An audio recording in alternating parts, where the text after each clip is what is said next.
unless Bush gave Ecuador a base in Florida. Behind little Ecuador is big Venezuela and its larger-than-life leader, Hugo Chavez. Buenos días a toda Venezuela. Chavez has given Ecuador $250 million and the political weapons to stand up to George Bush. But Chevron has a few friends in Washington.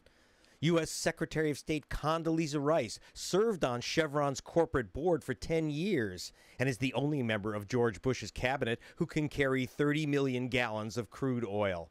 Chevron named a supertanker after her.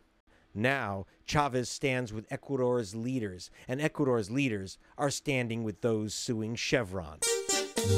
Back in Quito, we caught up with the man who designed Ecuador's new alliance with Chavez, who this week becomes president of Ecuador's new National Assembly. And he's architect of the plan to return Ecuador to OPEC and take down the U.S. oil companies like Chevron. Assembly President Alberto Acosta. I asked him about Chevron's treatment of the Indians. Chevron is responsible for the environmental and social destruction in the Amazon, and that's why they're on trial. What if every small nation on the planet sued big oil companies, big U.S. oil companies, for damage created years ago? Wouldn't that bring the entire worldwide oil industry to a stop? What we should ask is not whether that will create chaos in the oil industry, but whether the oil industry is creating chaos in the world. What about his new alliance with Hugo Chavez? We don't have an imperialist relationship with Venezuela. We're brother countries building a whole new Latin America. The conflict between Indians and Chevron is becoming a battlefield in the war between Bush and Chavez. Not everyone's happy about the new oil order. One dissenter asked us to meet him at the Hotel Quito. Si tú me miras.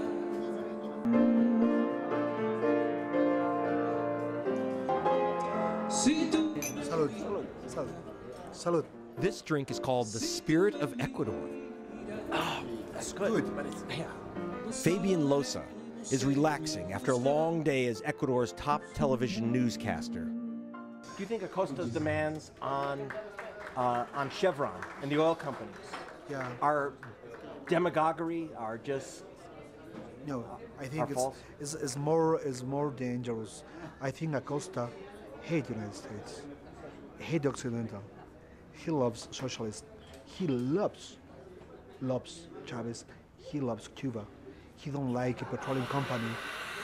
You know, Acosta is very, very left. And he is the new president of the Assembly.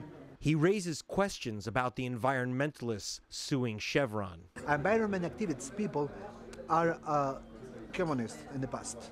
Now they are over green, but red down, like a sandia. What's the meaning in English, fruit? Right, like a watermelon. Red. Yeah, watermelon. Green on the outside, red on the inside. As we left, the oil minister of the old regime waved goodbye, and I headed off to the jungle to meet one of these so-called watermelons. This is the COFAN's lawyer for their last filing, 27-year-old Julio Prieto. He describes the difference between his legal team and Chevron Texaco's. Here come us, in one yellow cap, 2 lawyers and one technician. Here they come, Texaco's convoy, with 10 big white trucks, and I don't know, at least 4 of them are full of bodyguards, well-armed bodyguards, because they still thinking that we're dangerous around here. I asked him why he's not suing Ecuador's own oil company. Isn't it easy to blame the big rich gringos who left the country 15 years ago, and it's a mess right now? I mean, Petroecuador has done bad.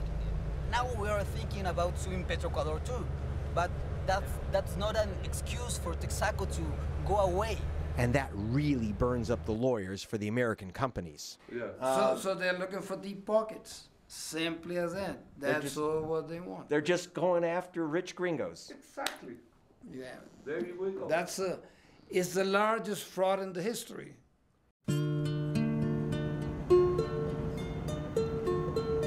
Is Chevron Texaco just an easy target for lawyers backed by the new oil-charged politicians of South America? Or is the new oil order a chance for long-delayed justice for long-ignored natives? And what happens to this jungle and the Kofan when Ecuador's own oil company begins new drilling? Chevron versus rainforest Indians, or Bush versus Chavez, whatever you call it, it's just another front in the war over that dark commodity that's left half the world in flames.